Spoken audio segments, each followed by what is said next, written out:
incorporating their inputs into our lifestyle will help us become healthier beyond COVID as well. Our panel today will consist of Kelly speaking for 30 minutes, followed by John and 𝘮𝑐𝗵 each for 15 minutes. We will then open it up to the audience for inputs and questions. Radhika C. Radhika, can you unmute yourself and say hello? Hi, everyone. She is going to be moderating our panel discussion later in this session.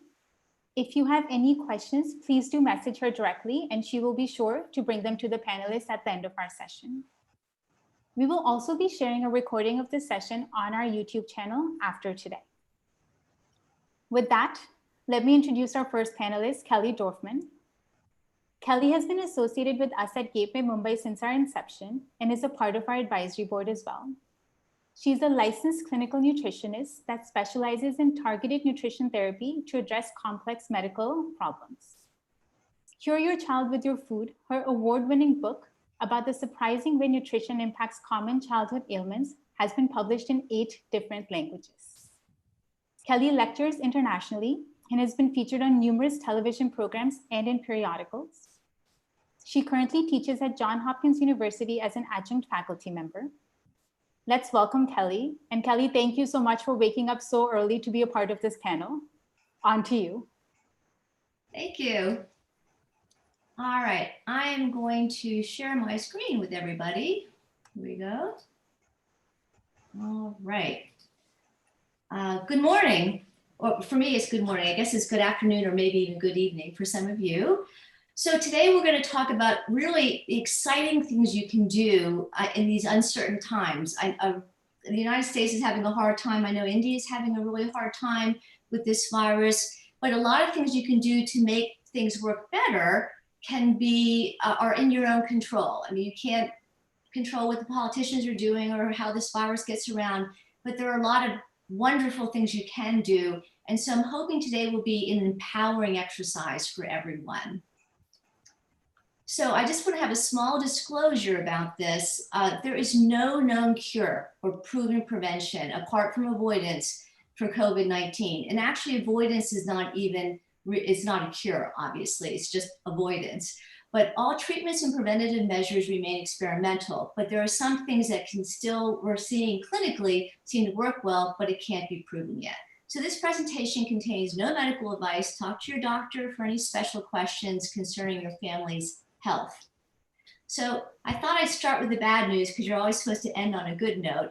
And some of these things you know already, but it also gives you a framework about where you can fit in terms of empowerment. So this particular virus, I call this the Costco virus. So in the United States, there are these big stores called Costco where you can literally buy everything in gigantic amounts. And it's very cheap because they work on volume. And that's the way this virus works. This virus is not particularly a nastier virus than other viruses, believe it or not. You'd think it would be given the mortality rate, but it actually doesn't have very high mortality rate compared to like MERS, which had a 30% mortality rate. But it gets around, so it's working on volume.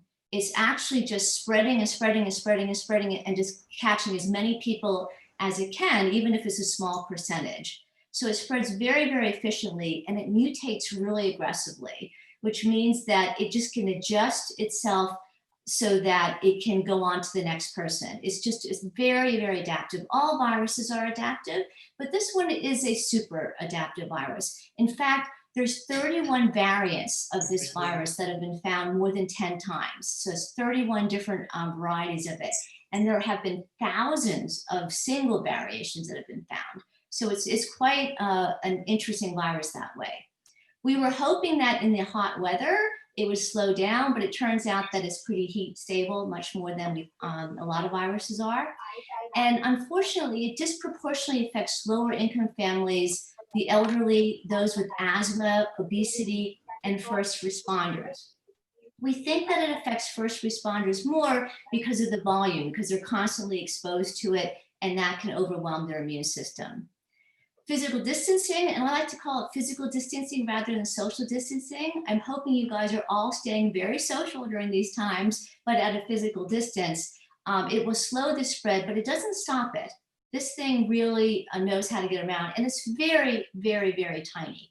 In fact, one of the interesting things about viruses is they're so tiny, they're so tiny that they can't even reproduce themselves. So the reason that viruses are so difficult to deal with is they go into your cells the way like the alien monster in the alien movies go into somebody's body, and they take over your own cells replicating machinery. So they use your own cells to replicate themselves. And then they spew themselves out and go on to the next one. If we do get a vaccine for this, it is not expected to cure this or even prevent infection, only to reduce the severity. So that's a pretty modest expectation. So I found this very cool picture of a COVID cell. That's a cell that's been infected. Do you see those little hair-like things that are sticking out in the top? Those are called 𝘮𝘁𝘶. And what they do is we think that those are like the little roadways that the virus generates in order to spread itself. Those little red dots are the little viruses. So the infection causes the growth of these little white hairs, and these are the ways that they go to the next cell and spread themselves. And there's some drugs that are being looked at now, some actually anti-cancer drugs that they're looking at. And the way that they work is they block an enzyme that lets the virus make those little roadways, those little hairs, those little fallopias. And so I don't know if they're going to work or not, but that's what they're looking at right now. So viruses cannot replicate themselves. And so one of the interesting things about the cold, the common cold, for example, the reason we will never get a cure for the common cold is because the common cold is the cure for the virus. So when all those symptoms you have when you get a cold, that's your body throwing out the virus, all that, so the virus coming out, because the cells that the virus has infected are no longer functional because they've been turned into viral replicating machines. And so the worse the cold is, or the worse the illness is, the more cells that have to be thrown out. And that's what the illness is. So the common cold is actually the cure for the virus. So that's enough bad news. So what's the good news? Well, some of the really good news is, as I said, this is kind of the volume of virus. And so it's really not very infectious for most people. 80% of cases are mild, and many, many cases are asymptomatic. And so that's pretty good. So, most people, even if you get this thing, it's going to be, might not be the most pleasant thing that's happened to you, but it's not going to be deadly for most people. Children's symptoms are less severe, and they rarely are symptomatic. And 1 out of 1,000 who seem to get quite infected will get an inflammatory condition, very low level. So kids are pretty safe with this. Not completely safe, but they're in much better shape than the rest of us. One of the reasons for this, by the way, one of the theories that has been looked at a lot in Europe is that kids make more melatonin, or they have more melatonin in their body. Melatonin is a hormone you make in the pineal gland in the middle of your brain, and it goes up at night and helps you to get restful sleep. A child at 5 years old can have 10 times the melatonin levels of an 80-year-old, and 80-year-olds are 20 times more likely to get COVID and have problems with it than kids are. And one of the theories about this is because kids make so much more melatonin and have so much more melatonin. And melatonin stops you from going into a very bad inflammatory condition. The big problem with COVID, of course, is something called a cytokine storm, which is an immune system overreaction. And melatonin seems to stop that. There are some European protocols where they're giving people large amounts of melatonin, like 10 milligrams, 4 times a day. And this is preventing them from going into deeper inflammatory states where they have to be hospitalized. So the mortality rate, like I said, in percentage is not higher than the seasonal flus in many countries, but it does seem to affect more people. That's the kind of the bad part. Lifestyle changes can put most people into lower risk categories. So diabetes is a little trickier, although you can stabilize your diabetes and that will help. But there's a lot you can do with lifestyle to put yourself out of a high risk category. I think being older is the only thing we really can't control too well. If you're 80 years old, we don't have a cure for that, but there are most things we can be worked with. And evidence strongly suggests that a stronger immune system helps you resist this infection, or at least helps you to get a lower version of it that is manageable. So what are these steps that we keep on alluding to?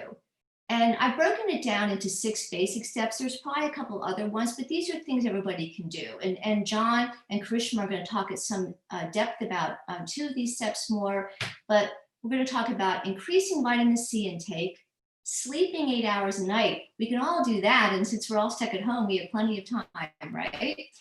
Optimize microbe or the microbiome with whole foods and less empty calorie snacks and foods. Boost zinc intake, exercise daily, and then increase vitamin D intake and levels. So let's start with vitamin C. How can vitamin C help immune function?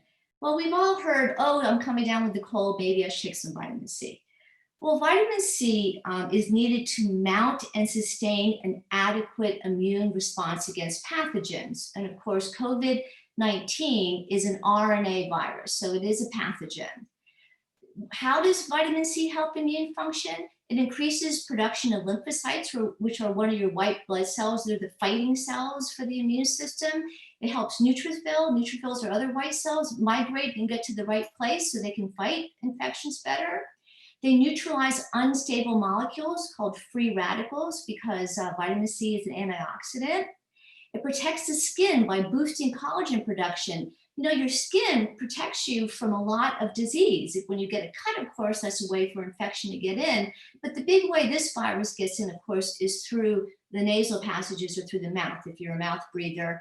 And so this protects you from your barriers, basically the Navy. Your skin is like the Navy, the shoreline that protects you against invading pathogens. It also boosts phagocyte activity. These are immune cells that kind of eat like Pac-Man, the old Pac-Man game, bacteria.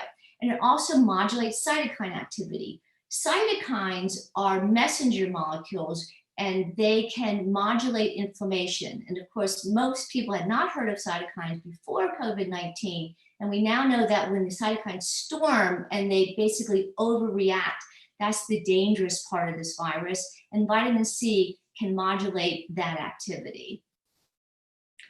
They're actually looking at using high doses of vitamin C in an IV form, so it's actually put in through the vein. And they think that very high doses may reduce inflammation in severe respiratory illnesses. Remember the old last pandemic, which was the H1N1 flu? They found that high doses of vitamin C kept people or reduced time that they needed to spend on the respirator. And so in other intense viral situations, taking a vitamin C by IV has been found to be useful. There are right now 2 ongoing studies. They won't be ready till the fall, one in China and one in Italy, where they're looking at IV vitamin C as a treatment for COVID-19. And also in 2019, they did a study on severe acute respiratory syndrome, and 46 of the patients died in the placebo group, but only 30% died in the IV vitamin C group. What's really interesting about this study is that at the end of the study, they said, you know what?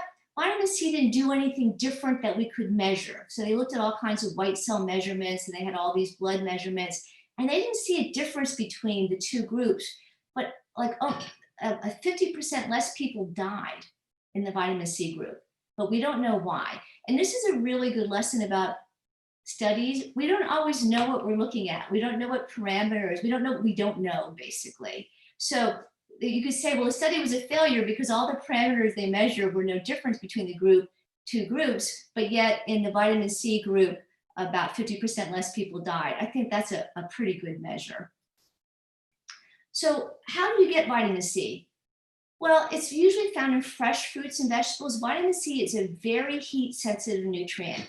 So, and it also is sensitive to fluid. It's not stable in liquid.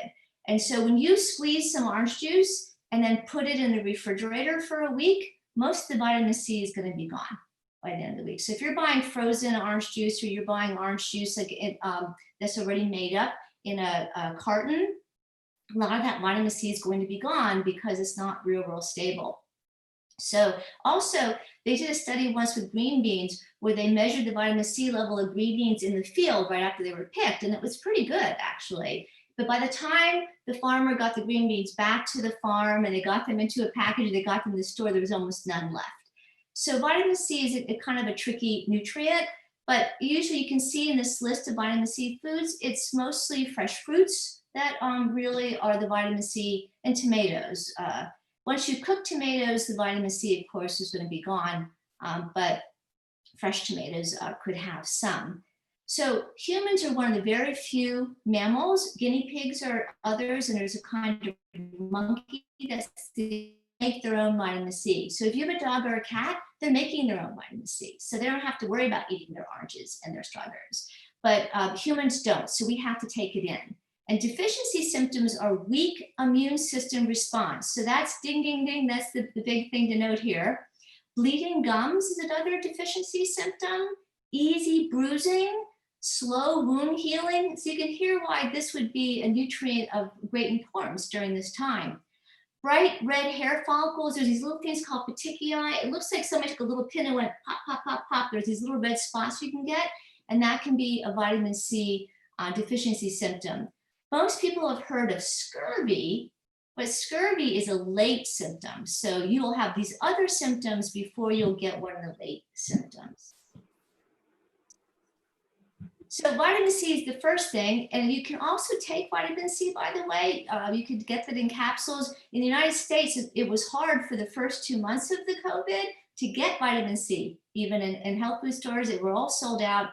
It's hard to get enough vitamin C every day, but you can get 250 or 500 or even 1,000 milligrams in capsules, and a lot of people are doing that during this time. The second thing is sleep. Well, sleep is a nice one. I mean, isn't it nice if you're being told you should get better sleep? But I think that's a good thing to do.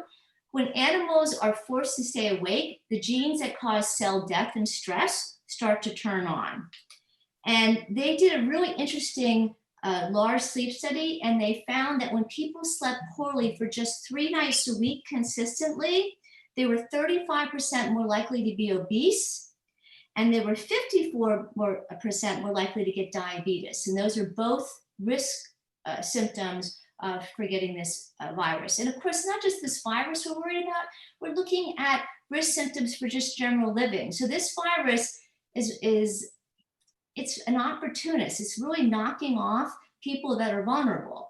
And so anytime you can make yourself less vulnerable, whether it's for this virus or just for the seasonal flu or just for a cold or just for feeling better, I think it's a worthwhile thing to do. Also, insufficient sleep reduces emotional regulation, and different studies find that it both heightens emotional and blunts emotional response. And this is important right now because people are feeling so anxious about so many things. And so you want to help yourself regulate your emotional state better, and sleeping well is a good way to do that. I mentioned briefly melatonin early on. If you're having trouble sleeping, you could talk to your doctor or consider using a little bit of melatonin. The natural way to get melatonin is to go outside and let the sun shine on you a little bit and run around and get some mild exercise. But if you're having trouble with that, you can also take a little bit of extra melatonin if that works, and that can help people to get more restful sleep. And I mentioned the obesity, and it decreases pain tolerance, so that's not a good thing either.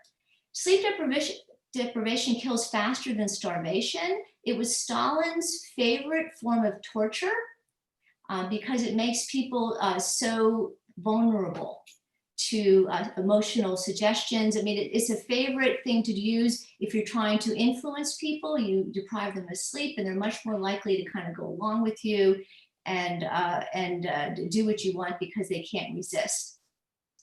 If it takes you less than 5 minutes to fall asleep, you are sleep deprived. So the people, you hear people that go and they're out. Those people are a little bit sleep deprived. It causes functional deficits really similar to being kind of mildly drunk. And the National Sleep Foundation recommends 8 to 10 hours of sleep a night for teenagers and 7 to 9 hours for adults. Now, how many of you guys are getting 7 to 9 hours of sleep? If you have small children, probably very few of you. So this is a good thing to look into. The third thing, and this is going to be talked about more by 𝘗𝘶𝗵 later, is helping your gut ecosystem to work better. And this has to do with balancing your diet. So the digestive system is a very complex ecosystem. It's like a big garden, and it's home to more than 100 trillion bacteria. And they live there, and they're part of your defense system against invaders. They're like the troops that are sitting, waiting for someone to come by. So there are good bacteria and bad bacteria, like every garden has good plants and some weeds, and it's the same thing with your ecosystem. But having enough good bacteria changes so many things about your life. It changes your mood. We know you make about 95% of your serotonin in your gut. It changes your immune system. We know that over half of your immune system is based in your gut. As I said, they're sitting there waiting for the invaders to come.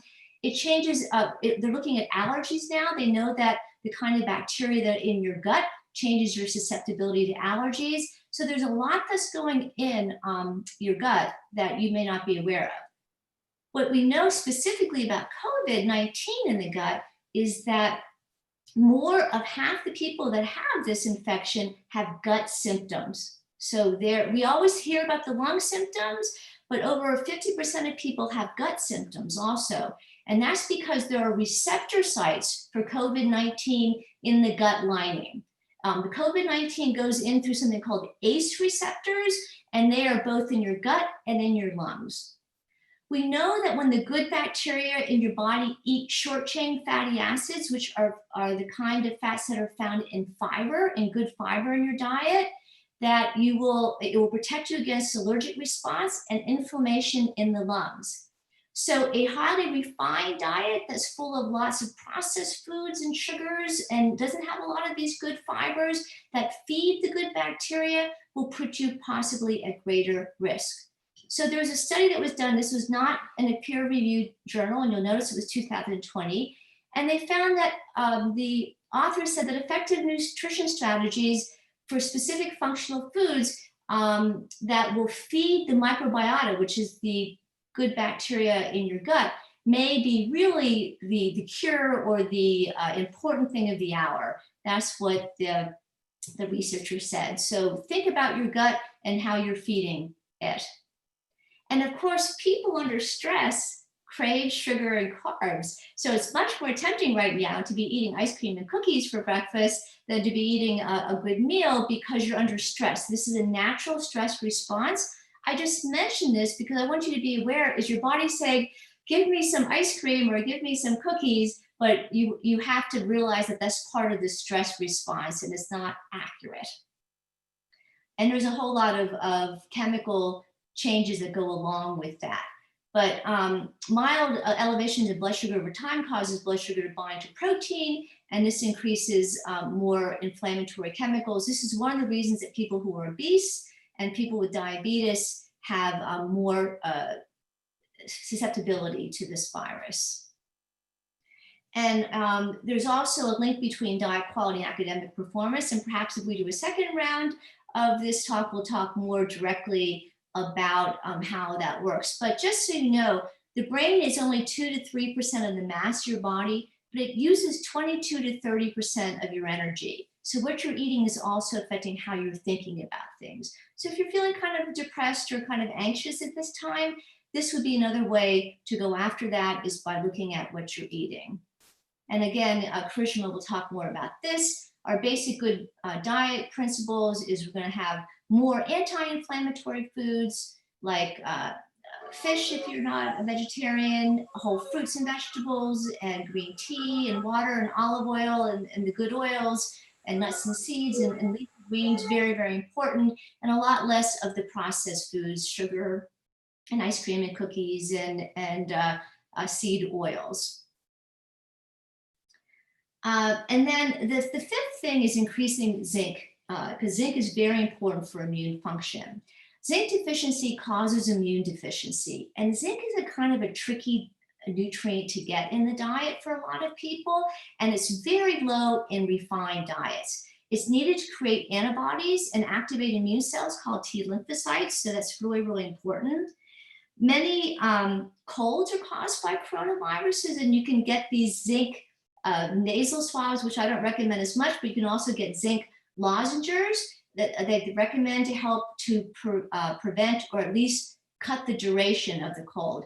In studies, they cannot prove that zinc prevents colds, but they have found pretty strongly that it cuts the duration of colds. So zinc lozenges reduce the duration of the common cold up to 40%. And again, a lot of colds are caused by coronaviruses. A 2010 Netherlands study found that zinc inhibited SARS-CoV replication in cell cultures. And this whole big stink about hydroxychloroquine has to do with zinc, because it turns out that hydroxychloroquine, although it is a nasty drug, the way it works is by pushing zinc into the cell. And when zinc gets pushed into the cell, it interferes with an enzyme called RNA polymerase, which is what the virus needs to replicate itself. In fact, a lot of antiviral drugs work on a principle of reducing RNA polymerase. So zinc is the natural way to do that, and you don't get the nasty side effects, and it's all from diet. The minimum requirement for zinc is 8 milligrams for women and adolescents and 11 for men. Men seem to need a little bit more. 5 milligrams for children under age 8. Deficiency symptoms are loss of taste and smell. Bing, bing, bing. That's one of the symptoms of COVID-19. Increased risk of infection, poor growth, and poor wound healing. You really may need supplements to assure sufficiency, especially if you have poor absorption problems, if you take things like antacids, which interfere with zinc absorption. There's also heavy metals like lead and arsenic also push zinc out. And we know that in India, unfortunately, there's a pretty intense lead situation in some of the food items. And so zinc is something to really think about.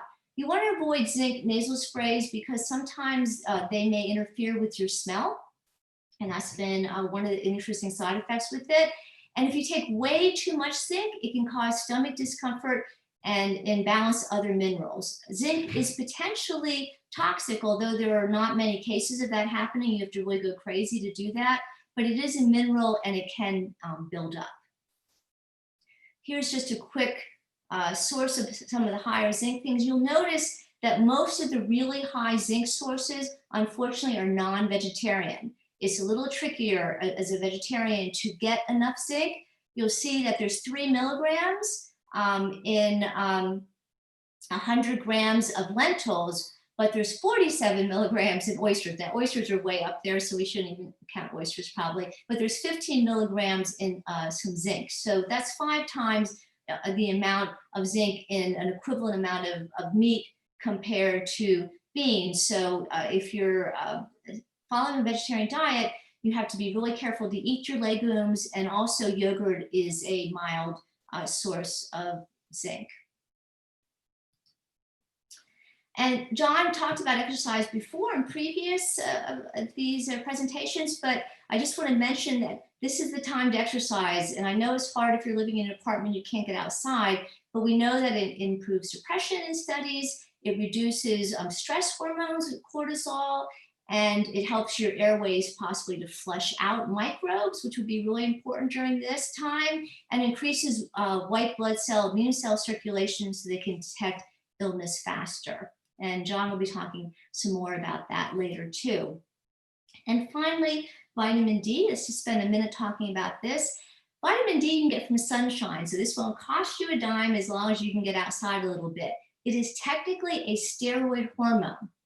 It regulates immune function. That's what it does. And there is some pretty convincing research that people with robust levels of vitamin D are much less likely to have problems with this virus. In fact, in the UK, the Commission on Nutrition is urging people to get more vitamin D during the COVID-19 time to help prevent it. So we also know that people with darker skin are more likely to have issues with this. And one of the theories about that is because they need more vitamin D. And that might be one of the reasons why the people of color and darker skin are having more issues with this. It generates antimicrobial peptides to protect the lungs and is associated with increased risk of getting sick if you have low vitamin D, and about 25% less respiratory infections in those who have plenty. The amount you want in your blood, if your doctor is testing your levels, is at least 40 nanograms per milliliter. They usually say you're okay if you're above 20 or 30, but you want to be not just okay, you want to be a little bit robust. 15 minutes a day of sun exposure without a sunscreen is often enough. It can meet the daily requirement for most people. As you get older, and again, this is another reason why the elderly are more at risk, your skin is not as efficient at converting vitamin D from sunshine into an active vitamin. And I mentioned those with higher, darker skin require more. And the general requirement we think is somewhere between 400 and 1,000 international units daily. Okay, so I want to make sure I stay within my time frame here, and so that Krishna and John have plenty of time to talk to you. But this is my contact information or my website if you want to read more things about your immune system or how to help your children with developmental issues. And I will now kick it over. Is Krisma going next, or is John? John is, but first, Kelly, thank you so much for your insights. And that too, you put them so simply. And for me personally, you somehow made the science behind everything so interesting and palatable. You've given us lots to think about, and we look forward to chatting with you more once we hear from John and Krishna. It now gives me immense pleasure to introduce John. He has also been associated with us at Gateway since the beginning and is a part of our advisory board. He is a sports physiotherapist with 27 years of experience working with elite athletes, international sports teams, as well as the general sporting population. John has been based in India for 15 years and has taught at the undergraduate university level. He is widely sought as a consultant on many health, fitness, and injury-related topics. He's often seen on numerous TV shows in India for expert comments on sporting, health, lifestyle, and injury-related topics, both in the sporting as well as the general population. He sits actively on 3 advisory boards for school and health-related projects in Mumbai across India. Thank you, John, for being here, and I'll pass it on to you. Thank you so much, everybody. And let me get my, can you enable me to screen share? Yes, John, just give me 1 second. Thanks. I'll just, so I can share. Thank you. Yes, you should be able to do that now. Okay, that's me. Okay, guys, let's get back here. Wonderful. So thank you. And thanks, Kelly. And, you know, it's always amazing, you know, to sit and listen to Kelly. And we're so blessed to have her and her knowledge around us. There it is, Kelly. It's been on my bookshelf for a while. And I implore anybody who's interested in nutrition, particularly with children, to pick up a copy of that, but also her previous book, What's Eating My Child, I think it was called. So it just sort of steers us very nicely towards conversations that a lot of us aren't very comfortable having, and that's around nutrition. And I think it's an area that we really need to be focusing on, particularly in this time. So for me, it's part of my discussion. I'm going to look a little bit at the sort of nutrition side of it, but I also want to touch a bit on exercise and the fact that during this time, we need to keep exercise for our kids on the agenda because of a number of other things, not just because of immunity, but because it's such a huge part of the learning process for our children. Nutrition is, for me, it's the platform for life, I say, and it's certainly the platform for performance in my world, in the sports physio, sports medicine world, but it's also the platform for physical, cognitive, and mental outcomes. So combine that with exercise, and you've got a pretty powerful tool that I think we need to be all addressing in this period. I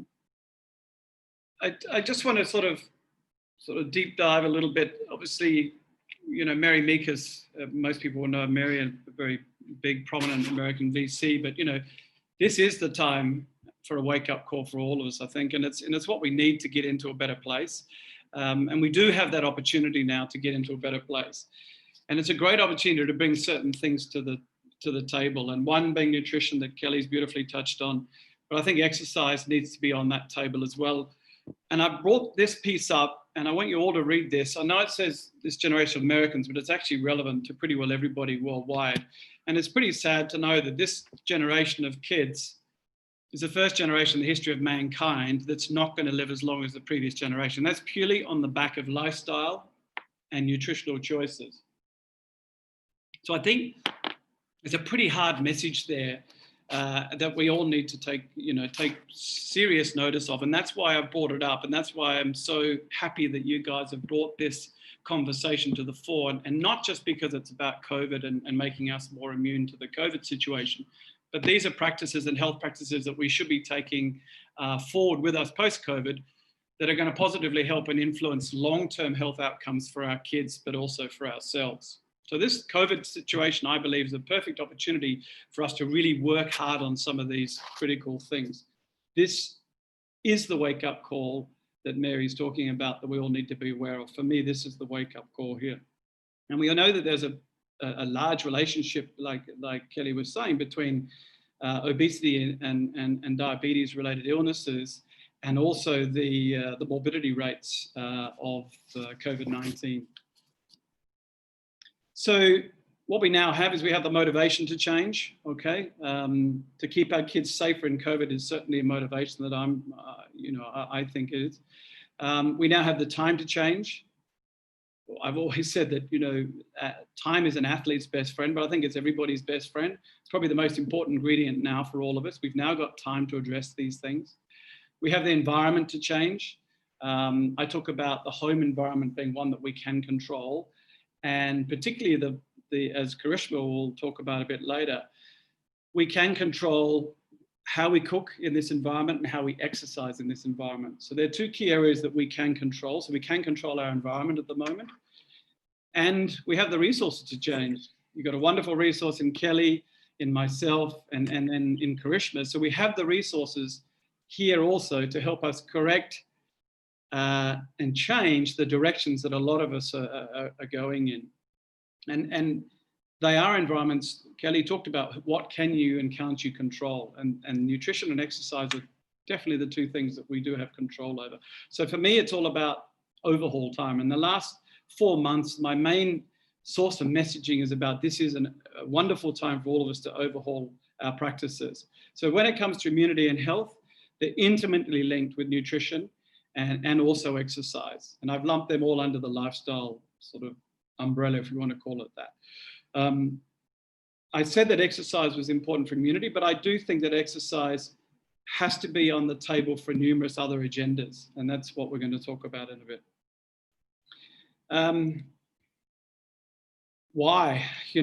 Quarantine, this is, for cognitive health, for immunity, for physical health.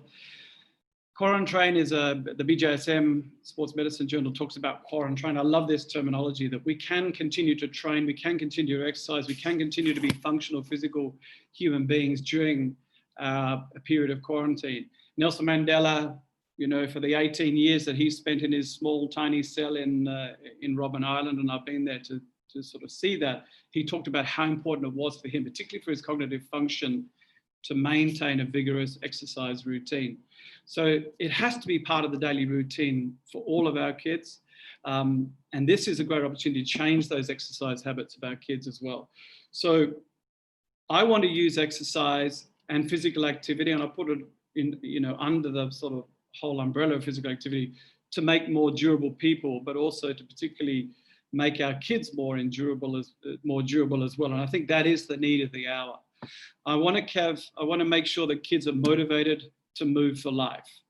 And to do that, they need to have early experiences of movement, of play, of sport. But that's got to be fun and rewarding also. So we need to remember that when we're introducing exercise and exercise sort of programs to our kids in the home environment, that we keep the fun and yet challenging but rewarding at the forefront as well. So anybody who knows me knows about how I talk about movement being medicine, and it's probably one of the most efficient vitamins that we all have at the moment, particularly in the COVID context. But it is my mantra, and it's my mantra, and it is medicine for more ways than one. exercise for and moving for immunity, and I'll keep using the word movement because it's critical to this whole conversation. The science is pretty conclusive on the medical side and the immunity side, and Kelly's touched on that a little bit as well. But we need to look at it now and just on that point around exercise for immunity, just remember that it's the terminology we use and the amount we use is moderate exercise. Because if you're exercising too little or you're exercising too much, it can have a detrimental effect on immunity as well. So the elite athletes are the ones that we need to be keeping a very close eye on in my world, because they tend to overtrain, which diminishes immunity responses. But the key word there to remember is moderate exercise. So remember that. And this is the new playground for all of us. The home, the terrace, the stairs. So we need to be creative. All of us need to be creative. And I think given what we know now, we have to be creative, but there's no excuse now around not to exercise. And that's why I'm here, is to try and ensure that it doesn't fall off the agenda for all our kids. Your body is a gymnasium is another one of my sayings, and it's very relevant at this time. So you don't need a gymnasium as such to keep fit. Exercise routines can include anything from shuttle running, lunge walking, push-ups, yoga, stairs, skipping. But there is, and so that being creative around what we do, but there's a lot of research recently done on HIIT training, which is high intensity training for short bursts. And we'll touch a bit on that in a minute in relation to cognitive function.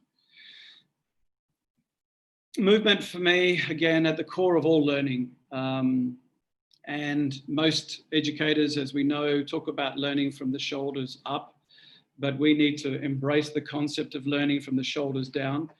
And that's what movement's all about. It drives all learning. Movement vocabulary, if you're in the physical literacy world or the sort of the PE world, this is a terminology you'll come across quite frequently, but it's the time to ensure that we introduce as much and improve and increase as much as we can the movement vocabulary of all our kids, because particularly in the younger age brackets, because this is responsible for how they build and grow physically, mentally, cognitively, and also health-wise later on in life. So working hard during this time on their fundamental movement skills is critical. So now is the opportunity for us to do that. Ideally, young kids need about 60 minutes of at least moderate intensity activity a day, and that can be in either short bursts or in single episodes of activity. Physical activity performed regularly, we know improves cognitive function, retention, and most of all, attention. And certainly, what homeschooling parent, doesn't want all of those improved upon. Forms a critical part of our neurological diet, and play is necessarily for neurological development. Movement is entirely necessary for improving cognitive growth, neuron growth, connectivity, and all developing brains need experience to grow. So exposure through movement really has to be emphasized more than anything at this point in time. And just remember that movement aids learning across all of the other curriculums as well. So I think the post-COVID lesson is going to be that there's going to be a shift. Again, we've seen this shift from outside activity to inside activity. We've already seen that, but I think we're going to see more of a shift from the playground into the classroom and being creative around how we can get our kids to be moving and more physically able within the classroom setting post-COVID. So, watch this space in terms of that. So therefore, currently, all of us, parents, whoever it may be, are probably now the physical educators. And I think that, thinking of yourself as a physical educator, being a parent, should be something that, we need to be considering, that you need to be driving this agenda from the home as well. If there's two studies that you want to sort of focus on, and these are two, that Professor David Lubens, who I know is an incredible academic from Australia, who's worked exclusively in this area of getting kids moving and having a flow-on effect into their academic outcomes. And given that academics and academic outcomes are critical in the Indian context, particularly for parents, I think we need to bring the argument around movement purely to satisfy the fact that we can improve significantly academic outcomes by having kids moving more. And these two studies, I won't go into them, but if you want to look them up and access those, it will give you some idea of just how beneficial it can be. And again, more ammunition for you to take to the kids to say, well, this is why you need to be moving, this is why you need to be exercising and being active, because it is going to improve all your academic scores as well. So, there are numerous other reasons why movement needs to be on the agenda. But if the main motivation is improved academic scores and cognitive function for your kids, then that's, again, why it should be delivered every day to your kids and ensure that your kids are undertaking movement and physical activity. So, I think that says it all. And then we need to look, so combining the movement side, I always love to dive really deeply into the movement side and perhaps some of the other benefits of why we do what we do as physical educators and why I'm always driving those physical agendas, but we don't really have the scope to do that today, but it is a separate conversation I think everybody should have at some point. So health requires sound nutrition and exercise. And like I said before, nutrition underpins wellness and everything else. And a particular emphasis on that during lockdown is critical. Thanks, Kelly, for obviously, there's a lot of dominant themes here, I think, that both I will be talking about, which you chose to talk about as well.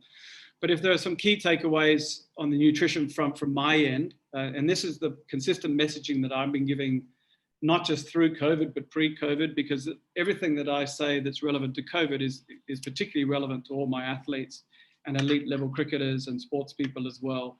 So those learnings I'm now bringing back to the table to benefit our kids as well as the general population.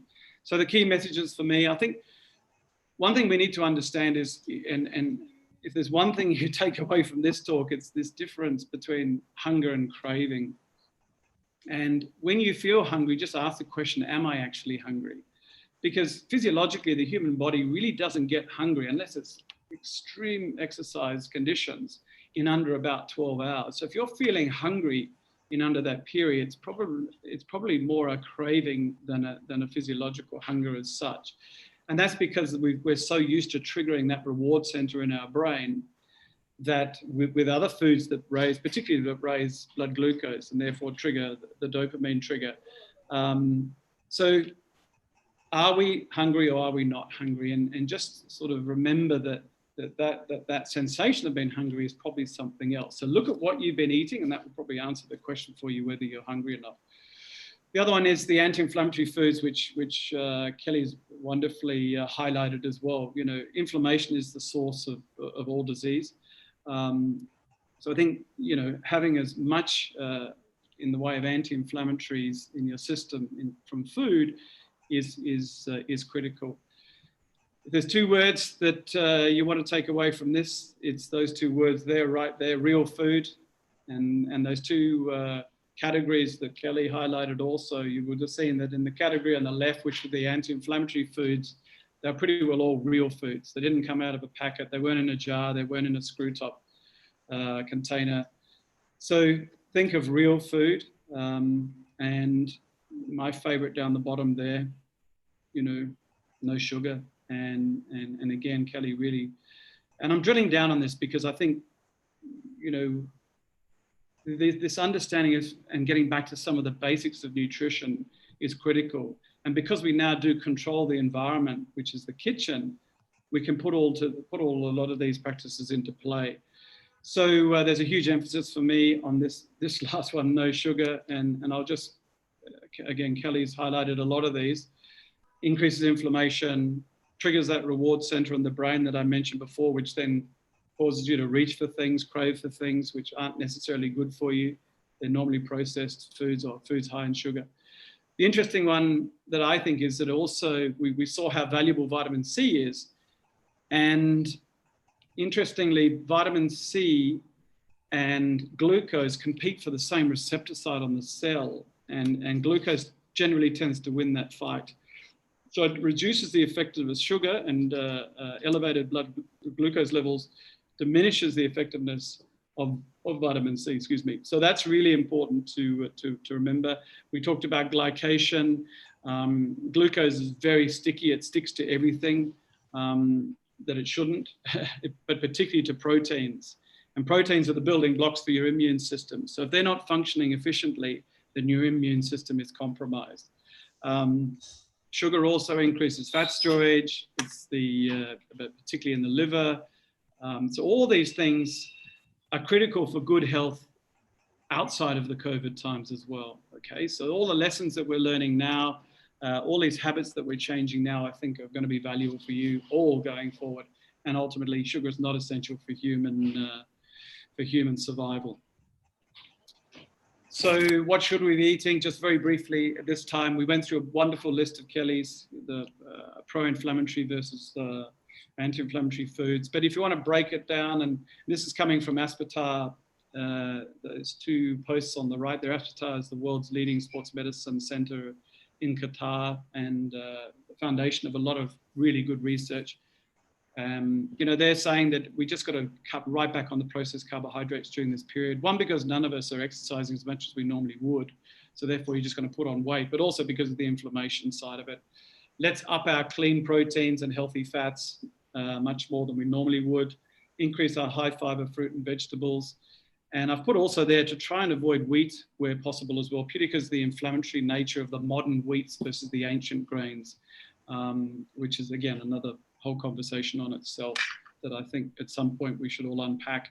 And then Peter Bruckner, who I've worked very closely with over the years, who's probably the world's best sports medicine physician, talks exactly about, you know, what is his diet for COVID, and it incorporates everything that you see above there. So I think there's a lot of good science and good research behind those 4 points that you've got there, and I'm really thankful that Kelly has sort of endorsed that. And I'm sure, you know, 𝘮𝘁𝑚 will do the same as we move forward. The other thing is, you know, sometimes it's a subtly important things around food that we often miss. And I think this is a really good opportunity for all of us to bring the food back to the table, the dinner table, where, you know, and I see there's conversation around the dinner table. There's definitely a discipline around it as well, which is what a lot of kids need. There's discovery at the dinner table. And it should be part of routine, and setting routines for kids is critical during this point in time. So, you know, and I think the kitchen is an incredibly wonderful environment to be creative. And 𝘮𝘁𝑚 will talk a lot about that in terms of, you know, how creative we can be and how productive we can be in that environment. But it's a great place, not only for kids to be creative, but for them to be distracted in.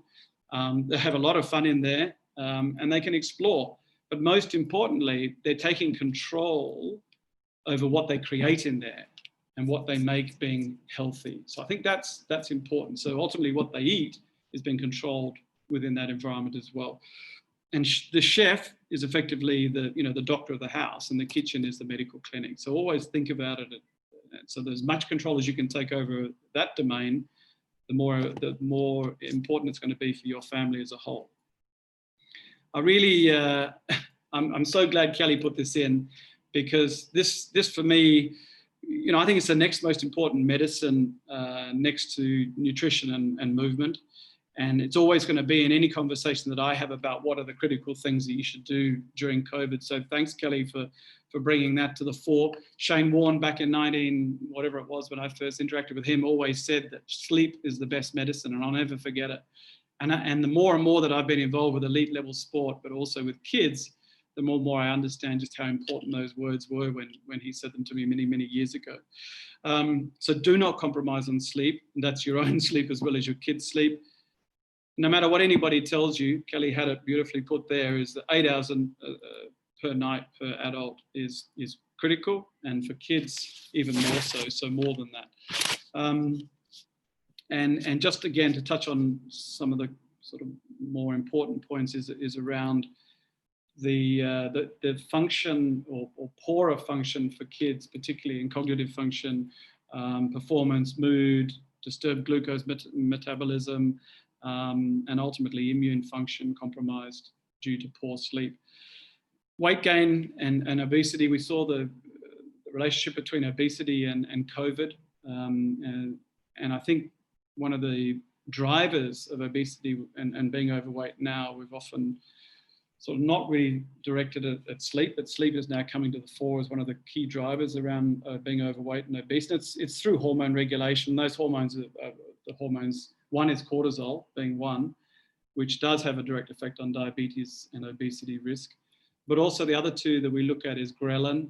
That's a signal to your brain to tell it it's hungry. And the other one is so we know that poor sleep tends to inhibit leptin, which is the hormone that tells your brain that you're full. So if they're not working properly, then you tend to overeat as well. So again, it was beautifully nutshelled by Kelly, this whole sleep, but I brought it back to your attention because the importance that I place on it, in that it drives so many other positive outcomes for kids and ourselves. So it has to be on the table and has to be on any discussion around health, wellness, and our kids' well-being. Staying healthy, you know, certainly in my profession, in the sports medicine profession, staying healthy is the #1 predictor of success. And wellness is the absolute gateway to performance and the critical platform for success. And please just remember that you know, our kids are our assets. So effectively that makes us all asset managers. And we need to improve on how we asset manage. I don't think we've done it well enough. And I think the numbers that we're seeing, you know, around diabetes and non-alcoholic fatty liver disease in kids, so obesity, you know, it's very, very frightening. And that's why I brought up that Yang quote from 2015 right at the start, is that so much of that can be completely reversed and changed if we just pay attention to the Kelly Dorfmans of the world, and embrace nutrition and particularly exercise moving forward post-COVID. So please, all these learnings, they're not just for now, they're not to be thrown out the window once, you know, COVID sort of settles down, but please, I implore all of you to take these learnings and take them into the new post-COVID world. So I think that's about all I've got from my end, but thanks for the opportunity. And again, you know, this is a great opportunity for us to learn. I said in my previous talk that, you know, a crisis is a terrible thing to waste. And I totally agree that this is the opportunity for all of us to learn something new for the betterment of not just ourselves, but also for our kids. Thank you so much, John. And for reminding us that even in these uncertain times, there is so much that we can control and we can be doing for our health. We cannot wait to pick your brain once we hear from our final panelist. And let me introduce our third panelist. 𝘮𝘲𝘍𝑒𝑚𝑎 is a sports scientist who works on projects to optimize performance and improve the working of the human body. Her toolkit consists of psychology, movement, assessment, and most importantly, nutrition. She is the founder of 𝘮𝑚𝑎𝑛𝑖cs, India's first sports science consultancy. She has worked with athletes of all levels across the country to educate and create programs that facilitate high performance. She has also worked with schools, corporates, and individuals to apply sports science to optimize human health and well-being. She is passionate about education and conducts workshops and trainings for coaches, teachers, home cooks, parents, and healthcare workers. She has also worked in the food and beverage space to develop nutritious, low-carb, minimally processed, yet delicious food products and menus. Thank you, Krishna, for being here with us today, and I'll hand it over to you. Thank you so much for having me, Man. Would you like me to activate share screen? How do I do that? Yes, please. You can share screen. You have been given the right to do that. Yeah. Just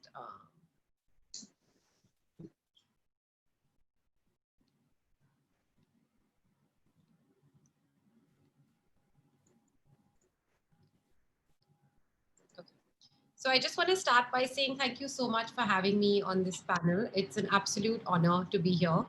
And a lot of what I've learned and a lot of my knowledge has stemmed from, you know, John's guidance. We worked together at 𝘮𝑆ports. So he did sow the seed of nutrition in my mind when we were traveling, and now I've just run with it. So thank you for that. And I'm very excited to be even on the same panel as John speaking about these things. So just a little bit about myself. I'm a sports scientist. I have a background in neuroscience and psychology, and human behavior interests me very much because of that. I studied in Australia. Then I worked at 𝘗𝘗𝘁 with John, where I kind of learned everything I know now. And I started my own consultancy in applied sports science. So sports science is such a fascinating study of human beings and how do you work with human beings at their peak performance. And I felt that had so much to offer, even in worlds that were outside the sports scenario. So I now have this consultancy where we create services, products, and programs using sports science. So using testing and analytics, using movement, using nutrition, using neuroscience, with the ultimate aim of optimizing human performance. And today there's a term called biohacking, which is very popular and everyone seems to be on this biohacking trend, but that's fundamentally what sports science is. It's using all these things that we can use, say music, meditation, yoga, pills and supplements, learning, many, many techniques to fundamentally cause some change in the human body. But it's very important to know that how this works is by just upregulating or switching off certain things that are already happening in the human body. So the body is very, very intelligent and it has a way of its working. And what we can do is kind of encourage it to work better or stop it from working at its peak by the things that we do. And these are all the things that we can do to kind of upregulate or downregulate human physiology. When physiology is at peak and we're thriving, this is what on the right-hand side is what our internal system looks like. It's this clean, happy, perfect internal system. And when we're fighting to survive, which is what most of the state that most of us are in, this is our internal, what our body feels like internally, right? This is a very, like this image should be stuck into your head because so much of what we do is either making us survive or thrive. That's it. Like there's no middle ground. We're not just, being neutral. So every time we eat something, every time we do a movement, every time we don't move, your internal state of your body is going into one of these two states. This could also be linked to inflammation because every time we do something harmful to our body, and that's why I found the image of the petroleum fuel really making me understand what's really going on internally when I do things to the body. So that said, food is one of those things that is the most important signal to our body that upregulates or causes a disaster in our internal mechanism. So if you look at this image here with the, this upgraded person, food is not just an immediate reaction to what when we eat and we put on weight or we don't put on weight. And that's a very simplistic understanding of food. Food and movement, as you can see down here in this image, has the power to give such a powerful signal to our body that it can enter our physiology and enter our DNA and change the way our DNA is expressed, which means we just become a different machine entirely when you eat differently. So that's why I started this, this part of research as part of Humanics, which is called the Food Lab. And I research everything about food. What are the various diets out there? What are people eating? What are the cultural aspects of food, recipes, ingredients? Where do they come from? And how do they interact with the human body? I consult on this knowledge. I train cooks, staff, and I try and get it out there in and kind of be with the business or the person till it gets out into application. And I source the ingredients for them. So the last couple of months before lockdown, I was working on training cooks all over, going to people's homes and working directly with cooks because I love anyways being in kitchens. And I found that if your home cook knows how to cook well and the food in your home is coming out cleaner, you are completely sorted with your nutrition. You don't really have to overthink it then. So with all this, it's a rabbit hole and we know very little about, we know that how powerful nutrition is, but the actual, the nitty gritties of what's going on with nutrition, we know very little about it. And that's kind of what this rabbit hole has led me to believe, that we have so much more learning with nutrition and the human body. But the two things that I have learned for sure, and one of them obviously started, this entire conversation started with John sowing the seed of a low carb, high fat into my mind, and it just took off from there. So food, it's got two roles to play in our system. So for one, food is fuel, because it's fuel. Like you have a car, you need to put fuel in it, you need it to move. It's energy. It is the thing that gives you enough energy to move around and survive and have your daily activities. But food is also medicine. There's very powerful things in food that guide your body what to do. Now, most people today, and one of the reasons nutrition is in such a mess, is that they simply view food as a fuel. So everyone who's talking about nutrition, so many people who are on this constant calorie-based approach, and are just constantly talking about macros, they're viewing food only as a fuel. They're forgetting there's another whole aspect that food has to offer, which is far more important than the fuel aspect. Because today we have no shortage of fuel. We have enough fuel on our own bodies to keep us going for the next 3 months. So fuel is not the prime concern as of right now. So, but the one thing that's important in terms of food being fuel is that our bodies have, we basically can break down food into 3 macronutrients. You have your carbs, proteins, and fats. Your proteins are the building blocks which build everything in your body. Your entire body is made up of building blocks that comes from proteins. But you have two possible fuel sources. That's just how your body works.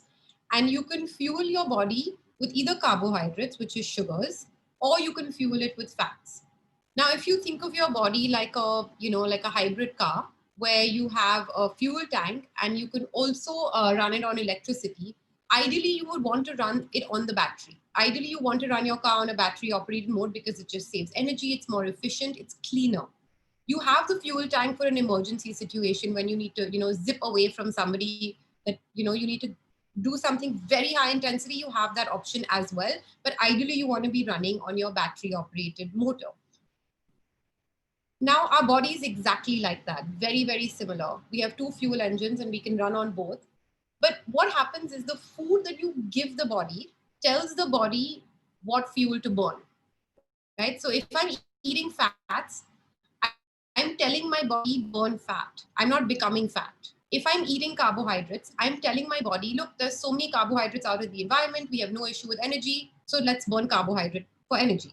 So that's something that people always get confused about, is that what you eat is not something that directly goes and gets stored in your body. It gives your body a lot of information on what to do. So when you burn carbs for energy, it's like burning a fossil fuel, right? So your entire internal system will be inflamed, and at that point you will be immunocompromised. So I've been looking into this a lot, and I give people a lot of different types of diets, but the fundamental thing is that if you are feeding your system things that are going to cause inflammation, no amount of superfoods can help you, because it cannot negate the inflammation that's already there. You need to stop feeding it the things that are causing inflammation, and then only will all the superfoods and the pills and the supplements and everything work in your favor. So when you're burning carbs, you're on this, fossil fuel, bad fumes, inflammation. When you're burning fats, generally you're in a much calmer, much higher your immunity is just healthier. And if we can, I apply this to everything in terms of disease. If we're looking at obesity, we're looking at type 2 diabetes, even cancer. But as of for this conversation, we can even assume that this is just talking about the immune system that would protect us from something like COVID. Okay, so I've shown you that the optimal fuel is obviously fat over carbs, and that's, the science is very, very clear on that as in the scientific literature. It's just people are stuck in these old ways of thinking that they're not able to kind of take this on. So the ideal diet you do want to have is a low carb, high fat diet. There's no scientific literature that shows when you have a lot of carbohydrates in your diet, you're going to be healthier for it. Now, there's always a dirty way to do everything when you just take a food in terms of fuel-based approach, which is, again, I've been working in India for a while now, and I find that everyone's on the keto trend and the LCHF trend, but they're doing it with so much attention to the amount of calories and so much attention to counting the amount of fuel that they're getting from the food, that these are the kinds of foods we see a lot, like in the keto world and in the low carb world. You're seeing a lot of processed meat, a lot of very processed cheeses, a lot of GMO berries that are, imported from all over, just vegetable oils, a lot of added protein powders and supplements. And this is unhealthy this is, even though low carb is the healthier option, this is not something that's this is negating all the effort that the low carb would have made to keep you healthy. On the other hand, you can have a clean version of low carb when you focus on the nutritional integrity of the ingredients, right? And I will go through that in more detail. That is because food is actually information. So every time you eat something, every bite you take is telling your body something about the outside world, because that's kind of how our bodies function, right? We only have our senses. And when it's what we take in through our senses that is informing our internal world, what's going on outside, and telling it how to behave accordingly. So if you look at food as macronutrients, your carbs, proteins, fats, that's fair enough. But there are also these things that Kelly and John spoke a lot about as well, your micronutrients. So there are certain compounds in food that are bioactive compounds. So they have the ability to cause some change in your physiology. You know, they can activate some pathway, they can turn on something, they can switch, put the volume up or down on something. They're very powerful molecules. And that's the whole purpose why human beings eat food, is because you get these, right? I'm just going to call them magic molecules for this conversation, but they're everything, your vitamins, your minerals, your bioactive compounds that are found in food. And I'll give you a story that I really enjoyed when I read it for the first time. Now, basically, if you look at food or fruit or vegetables or any plant-based kind of foods, or any food actually, there's a certain purpose that that food plays in nature. They play a certain role, right? So right now we have all the craze that blueberries are this massive, amazing superfood. And I've paid 800 rupees for those many blueberries. And, you know, I've had to ration my happiness to get these blueberries in my system. And there's a little packet that comes imported from, I'm not even sure where, but I get it at the supermarket. And that got me reading about it. And I was wondering, what is it about blueberries that is so incredibly great for you? And well, there are certain antioxidants and certain magic molecules in the blueberry that are really, really good for you. But it's interesting why the blueberry has them inside the blueberry in the first place. What happens is, as the blueberry is growing in the wild, or any plant, if you look at it, or any plant source, the blueberry to survive has to fight nature, has to really struggle to survive, because nature is harsh. And in that process, in struggling to survive against different climate, against different, different pesticides, different attacks from, the environment, the blueberry that does survive is the one that develops these antioxidants, or these little magical compounds that help the blueberry survive in nature. So that when a human being consumes that, you get that benefit as well. And that's kind of how nature intended everything to be.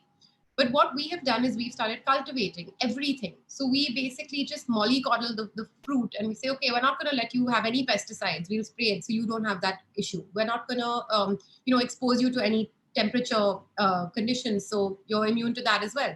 So you basically make it so easy for the blueberry to grow, and it never develops any of these magic molecules in them. So fundamentally, when you've got a really a controlled and cultivated plant-based food, you've already eradicated all the good things that are supposed to be in there before it even reaches your plate. So I'm talking about before it even gets home, before you even have the opportunity to create a recipe from it. And I stopped buying blueberries after that. So I've just been focusing on local stuff after. And assuming the blueberry does survive and you get wild blueberries, as soon as it's plucked, it starts to lose its magic molecules, because it's a living thing, and now those things start to die out.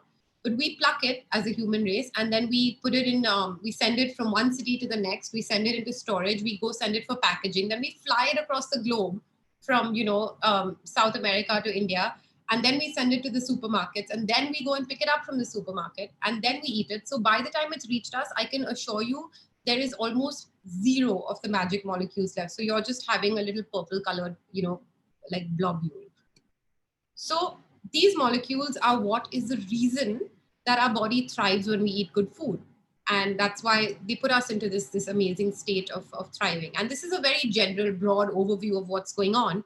But, and Kelly described this as well, that when we have things in nature and we have these beautiful farms, and when we have vegetables and fruit growing there, they're filled with these magic molecules. It's just a party of magic molecules. But in the process of what's going on with the farming, what's going on with the processing of the food, the logistics, the retail, and by the time it enters your kitchen, when it's entered your home, it's already gone. So much of it is already lost. And that is why, and not only is it lost, in fact, what happens is that because the food industry is trying to make so much more from very less, a lot of it is kind of, all the nutrition is lost, but a lot of things are added that are really, really toxic to your body as well. So again, these what looks like real food and whole food ingredients can also be very dangerous to the body and put you in that state of inflammation, whereas your magic ingredients will always keep you in a very good state of health. So I just wanted to go through with you a little bit about what processed food is. And this is one of the most dangerous ultra processed foods, anything you buy in a supermarket, all your packaged chips, snacks, whatever you look at. And there's no point even having it once. It's not one of those, oh, I'll treat myself. If you really want to treat yourself, there are better options, because this will take you down a spiral that you cannot get out of. Because the food industry does have entire parts of their business dedicated to finding out the bliss point, which is that point in you that gets addicted to the food that they're creating, having the perfect balance of salt, sugar, fat. So you have a bite and you will be on that roller coaster. It's better to just stay away from it completely. 𝗏𝑎, I know you have a little bit more to share with us. I'm going to give you your 2-minute warning because there's also a lot of questions that our participants want to ask. Yeah. So I'll quickly go through what not to eat and then we can open for questions, right? Then we have all your fast food causing massive amounts of damage. Sugar, as John described, this is also going to do the same thing in your body. All of your sodas. Vegetable oils, this is a massive one. We all cook in vegetable oils and that's one of the main causes of inflammation internally. Refined grains, specifically wheat, corn and soy, because they are very, very, very refined. A lot of the corn and soy and wheat today is very genetically modified. And like John said, that's an entire topic of its own, but the more you avoid it, the better for you. Alcohol. I mean, you can have it once in a while for your mental health, but just pick your vice, because know that all these things are causing inflammation internally. And if you're doing all the rest of them, maybe alcohol on top of it would not be such a good idea. What should you eat? Vegetables and fruits. Your herbs, I'll just go through each one real quickly as an image so you'll get that kind of set in your head. Vegetable and fruit, yes, if you have the correct organic, local, seasonal vegetables and fruits, you're fine, you'll be absolutely fine. It's just a better bet to keep you healthier. All your herbs and spices, you can cook with a variety of them. Nuts and seeds are great. I love them as snacks. You can have them as nut butters, nut flours, anything born from nuts and seeds generally is quite a good bet. You can go for it unless you have any allergies. Good fats. So this is very key. You only want to kind of work with ghee, butter, and animal lard as your main sources of cooking fat. And in the plant fats, you have avocado oil, coconut oil, and olive oil. And these are the absolute go-to for any fat source or to cook in. Eggs and meat are fine, even though a lot of people have this aversion towards meat, as long as it's not factory farm processed meat, which unfortunately is most of what we're getting right now. You have to go out of your way to source cleaner eggs and meat. Dairy is the same thing. It just depends on where the milk is coming from. Unless you are lactose intolerant and you have a specific dairy allergy, if you get really clean grass-fed milk that's converted into dairy, it's a very, very good source of nutrition. Seafood as well, like when we spoke to Kelly, once a week, twice a week is absolutely fine, specifically if you're living in coastal cities, because you get fresh seafood right from next to you and you don't have to kind of go through that entire process of not knowing where your food is coming from. Tea, coffee, have as much as you like through the day. If you do want to have chocolate, always try and look for really good quality single origin dark chocolate and try and go for 100% cacao if you can. Because even if you're going for 70, 80, you're still getting sugar, you're still getting additives. It's not the best. So I have found some sources of 100% in India as well. And summary, just if you could incorporate fasting, it's fantastic because you just need your body. Your body doesn't need that much food. Cut out one of the meals, skip breakfast or just cut out dinner, pick whichever suits you. Eat fewer meals, not in terms of calories, you don't have to count. Just have fewer meals, but spend more money and time and effort on those fewer meals.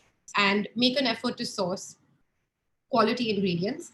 And once you have those clean ingredients, any recipe will work. No matter how you put them together, it'll still be amazing for you. Enjoy your food. Always eat with people as much as you can if you're not living alone, and always stay away from screens and distractions when you're eating. And that's kind of just my little input. And with a little bit of effort, healthy is actually really delicious once you detox from all the addictions. And that's me. And I have tons of Instagram accounts if you want any more information. Thank you so much, 𝗏𝑺, for sharing all of that very practical information with us. I'm going to hand it over to Radhika Chandrasekharan, who's going to take us through the questions. Hi, Karishma, John, Kelly, thank you so much. I think there's been just so many different little details that we've got from all three of your presentations. And I can see that everyone's really been intently listening because I have a whole bunch of questions for you. So how I'm going to do this is I've kind of tried to group the questions together that are on similar areas or similar topics, but I'm still going to throw them out to all three of you. And I think whoever has things, I know many questions may be specific to nutrients that Kelly might be better able to answer, but many of them are also in relation to what the access is like in Mumbai, for example. So I think really we'll require the expertise from all three of you. And with that, let me start. So the first question, a few of them are about vitamin C. So there's one that says, do we absorb vitamin C better through food versus when we get them through supplements? Is there a finite answer? Kelly? Oops. You can't hear me? You're on mute and you can't unmute yourself? Okay, hold on. Got it. I can't believe I figured that out. I'm glad I did. Yes, then you should be able to unmute yourself. All right, so ask me the question again, please. Vitamin C? Vitamin C, best way to get it, through food or through supplements? And is there a difference in how we absorb it? Well, the food has extra magic molecules, as Karishma was talking about, that help you absorb the vitamin C better. So it's always better to get your base amount of nutrients from food. But in these difficult times, if you want to boost that on top, the basis is always your diet with food. But you can boost that with supplements if you need to, if you're at higher risk or you're worried. I mean, I take vitamin C every day just to kind of, I call it closing the gap, or mind the gap, if you're in England, between what I may be getting based on the processed food and what's optimal to get. Okay, great. Also, participants, you'll know which questions are yours if I'm throwing them out, and please feel free if you would like to come in and clarify, if you'd like to kind of get a few more details in when I do ask your questions. The next one again kind of talks about vitamin C and zinc. So it says, should we be worried about the brand of vitamin C and zinc we give to our kids, considering that we won't be able to order the more cleaner brands? Which Indian brands of vitamin C and zinc would you recommend for the kids with a delicate system like a lot of ours do have? And maybe John and Karishma, since you guys are in Mumbai, you might have ideas of what might work. Yeah, I think, yeah, obviously, if we can source the natural source first, like Kelly said, then that's ideal. But to bridge the gap and to make up the difference, and perhaps go a little ahead, we may need to supplement. So the one that I use is a local one, and probably the best of the local ones, which is the Fast and Up brand, which has and the reason why I say best is not just because of the concentration and the fact that it's an effervescent, but because it's very low, it doesn't have sugar. So remember what I said before about if you're combining a high sugar intake with a vitamin C intake, it tends to negate the effect of the vitamin C. So always look for a vitamin C supplement the key one is if you can get it in powdered form, better. If it's unsweetened, even better. But the best of all is the natural source. So always look for the powdered unsweetened versions. And the one that I found here, which is pretty good, it's not powdered, but it's effervescent because I can't find powdered, is the Fast and Up version, because they have a vitamin C and a zinc combined one. So it's 1,000 milligrams of vitamin C in one capsule and 40 milligrams of zinc. Excellent, thanks, John. A couple more questions about zinc. Radhika, that was my question. Yes. I didn't get the brand. What did he say the brand was, John? What I Fast and Up. Okay, thank Fast and Up. Yeah, it's just Google Fast and Up. Yeah, and the fascinating thing, like Kelly said, is about vitamin C is human beings don't produce vitamin C, so we need it exogenously, and it's critical not just for immunity, but it's also critical in my world because collagen is made of vitamin C. The primary building block to collagen is vitamin C. So tendon health, your ligament health is critical. So for our athletes and young sporting kids, very sporty kids, vitamin C is also very critical for their development. And the other thing we need to be aware of is our arteries are made of vitamin C, of collagen. So arterial health stems from a good intake of vitamin C also. So not only is it good for immunity, it's good for cardiovascular health, and it's also good for sporting tendon health. And you straight away start with 1,000 mg, or do you titrate it up, or does that? Depends on, again, it depends on what they're already having and what their diet normally looks like. But in my young athlete population who are undergoing heavy training loads, they're up around 1,000 to 1,500 milligrams per day. But again, that's very individual, case dependent.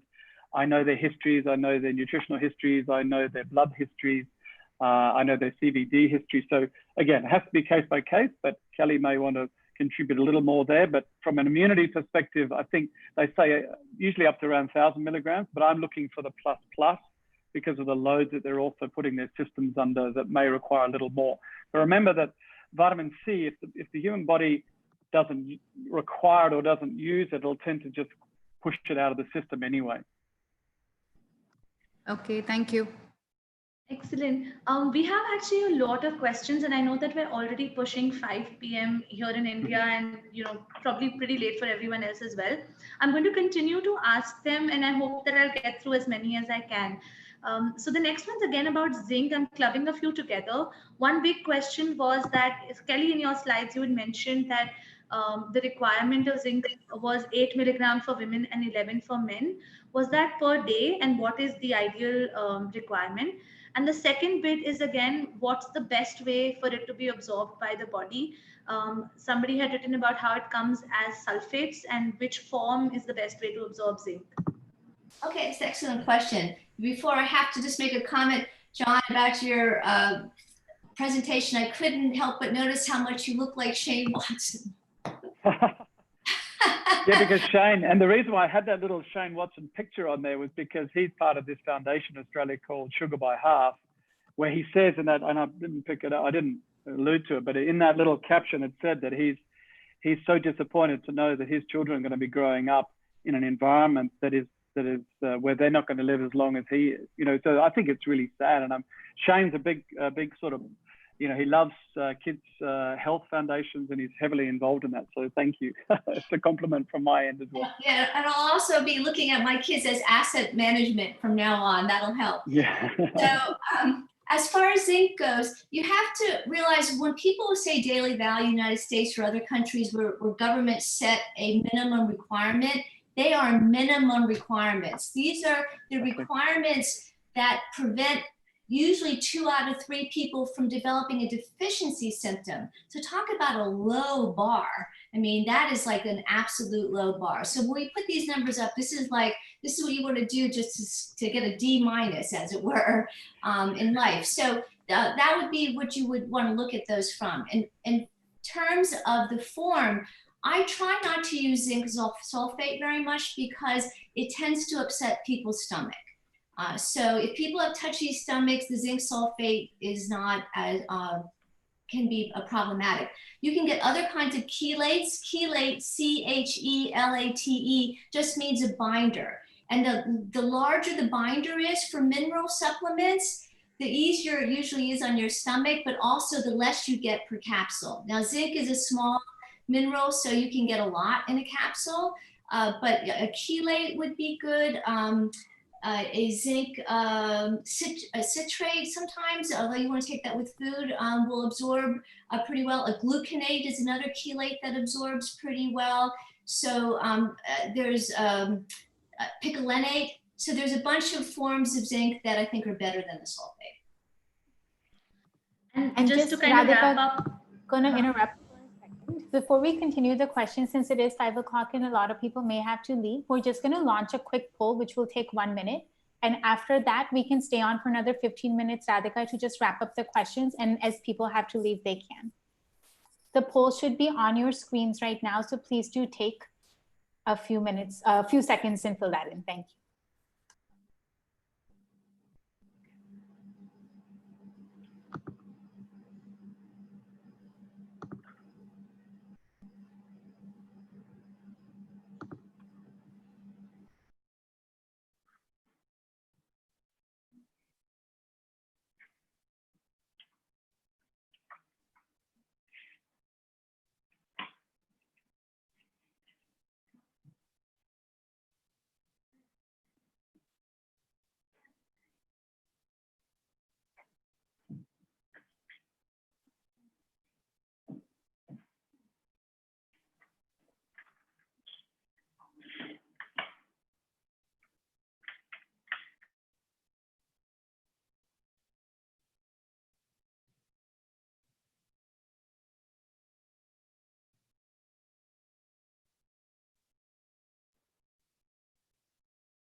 We'll keep it active for another 10-15 seconds to let some of you get in your responses.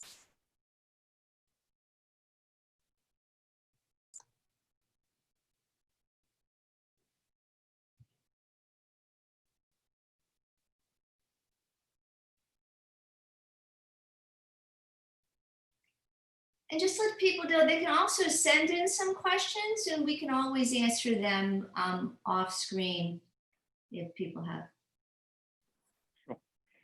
Thank you very much, Kelly, for extending that. We appreciate it. I'm going to continue to ask a few more. So moving on to another magic molecule, people have questions about vitamin D. Again, broadly, what is the ideal amount of vitamin D? Would excess of vitamin D be harmful? So someone had mentioned a figure of 5,000 IU daily. And then also for kids who have who are on casein-free diets, they usually don't have milk and cheese. And so what's a good way to compensate for vitamin D levels through their diet? Again, Karishma, Kelly, anyone who would have insight. Karishma, do you want to take that one? So I'll let you answer, but my only input with vitamin D is it's not exactly the answer to the question. It's just that a lot of people think that you can just get it when you're out through sunlight. And the thing is, from my experience, when you're covered and you're wearing clothes that are covering your skin or you've got sunblock on, you're not actually absorbing any. So just as a point, if you're trying to get it naturally, you actually have to expose your sun. I learned this the hard way as well. So then I take supplements, but anything after that, I'm going to let Kelly answer. Yeah, and I think, yeah, Kelly, you can answer the bit about how much, but further on from Karishma's point is that the majority of vitamin D is not generated for most people through sunshine. So the dietary sources are very, very important. And because it's a fat soluble vitamin, a lot of people, like you said, who are on either vegan diets or extreme vegetarian diets struggle to get the availability and the bioavailability of most of vitamin D. It's part of the mevalonate, which is the cholesterol pathway. I think it's the 𝘮𝘰𝘳𝑚 pathway. So it's a very critical component in the pathway that is responsible for building a lot of our other hormones as well. So you've got to remember that it's what we call a foundation, one of the foundational building blocks for health. Particularly cell health. So I think supplementing, if there's one thing that you are going to supplement during this period, it's probably going to be vitamin D. But there needs to be some care around that because you can go into vitamin D toxicity, which can be quite damaging also. So be careful around that. Regular vitamin D blood tests are very cheap to do. And I think it's important that you probably do them in these periods, at least every 6 months, and then dose according to where you're at. So please remember that also Asian skin, as Kelly alluded to, doesn't sort of metabolize vitamin D as well as other skins, fairer skins. So look at nutrition, look at sunlight, yes, look at activity, but also look at your blood tests. Yeah, so when they started regularly testing people's vitamin D levels, they found so many people were vitamin D deficient that they thought maybe that there was something wrong with the tests or maybe they had the levels wrong. But I think what was really changing is our environment. So pollution and all this scum that's along the top of the earth is also blocking the sun rays and changing the way we're processing vitamin D. So as much as we want to be more natural, we're sort of stuck having an unnatural response to an unnatural world right now. So I think John is quite correct about that. What I would do is take a good guess, usually somewhere between 1,000 and 2,000, again, talk to your healthcare professional, of vitamin D as a supplement a day. Then after you've been taking that for a while, have your doctor check your levels and see what they are, because there's also a genetic component called vitamin D receptors. And some people have just kind of crummy vitamin D receptors and they need a lot. I mean, I was taking 2,000 for years and thinking I was so clever. And then finally I tested my blood levels and I was low still. And I walk my dogs every day. I'm outside. I was sloppy about sunscreen. So I just have bad vitamin D receptors and need more, even though I'm pretty pale. So everybody's different that way. People with psoriasis sometimes need ridiculous amounts, like 10,000.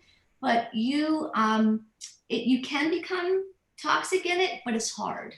I mean, you have to really overdo it. So just check that out with your blood test once in a while, and the kids can be tested too. And if you don't want to do a blood test on your kids, you can test yourself, thinking that they're probably doing some similar things to you, and act accordingly. Hey, thanks, Kelly. So the next one is about iodine, and Sapna, maybe you can help clarify the question. Sniffed with Himalayan salt recommended. Yeah, sorry, my video won't work. So basically, I'm in Lagos right now. I'm actually from Bombay, but I've been stuck here since end Feb. There's somebody who's doing Ayurveda over here, and they have actually recommended that, just 2 drops of iodine, little Himalayan salt in something that's like a steamer.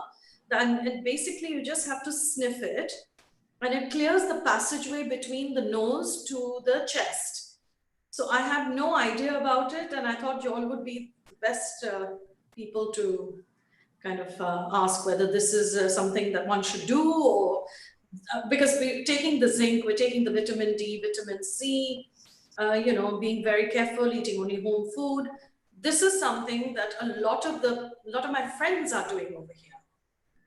So.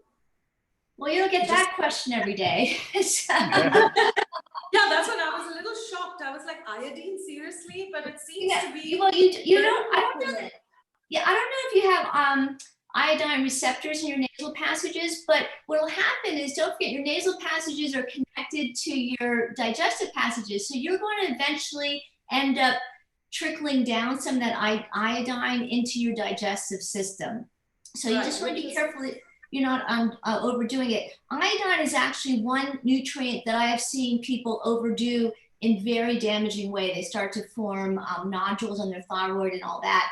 So I think that a drop or 2, depending on how concentrated it is, here and there might be fine, but I probably wouldn't want to do that every day for years, because I don't know how much of that you're going to absorb, and what's happening. No, so just to clarify, this is just for this time frame right now, for maybe, okay, so let me give you an idea. They've been doing it since March, mid-Feb to now, every day 2 drops.